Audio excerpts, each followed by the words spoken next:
in this country, or New Zealand started before us, and then we went from cork to screw cap, is basically the New Zealanders went first because they got the corks that we rejected. Now we have to take the footballers that they reject. Largely, most of the cork we get comes from Portugal. We're at the furthest end of the earth, and what we buy as the quality we get as a #1 super grade in Australia is actually a #3 grade in Europe. So in 2004 we changed all of our top wines from cork to screw cap.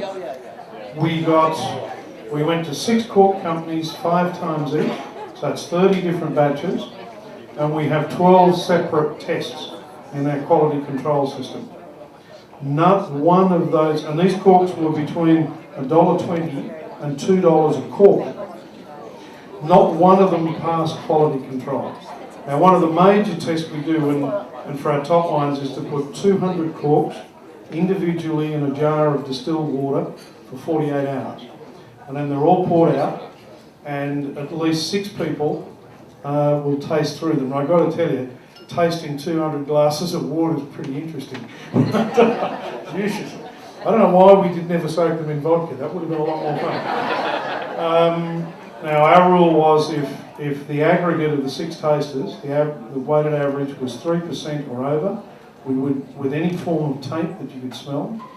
And the major problem with cork is you get a smell, a bad cork, like it's a mouldy character. If you've ever been away for the weekend and you come home and there's a dead mouse and a mouse trap in the kitchen, that's what it smells like. But it's not a really nice character. If we had 3% or more, we would reject the batch.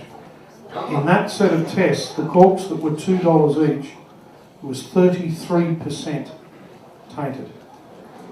I've just written off a vintage of 2 of my top whites, and we had up to 25% taint through them. So the reason that we've gone from cork to screw cap is that the corks were being offered to us simply are not good enough.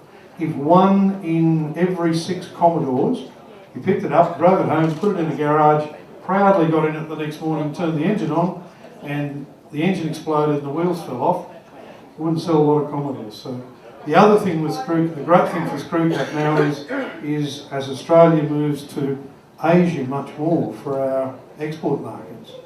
I remember someone a few years ago talking about it had to be cork in Japan because Japan was a very traditional market. We've been told this by the gatekeepers. And then a guy at the back of the room said, well, if you're going to sell a cork into Japan, when people take it home, what are they going to do with it? And these guys up the front say, well, I'll open it. He said, well, how can they? Because 90% of Japanese households don't own a corkscrew.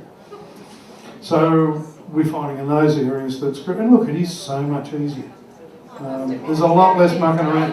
And I've got to tell you, we used the first screw cap in 1976, so they've been around a long time. We've got wines way back. Yalumba have got half a museum full of 30-year-old screw cap wines. I tell you, they are opening fantastic. And every one of them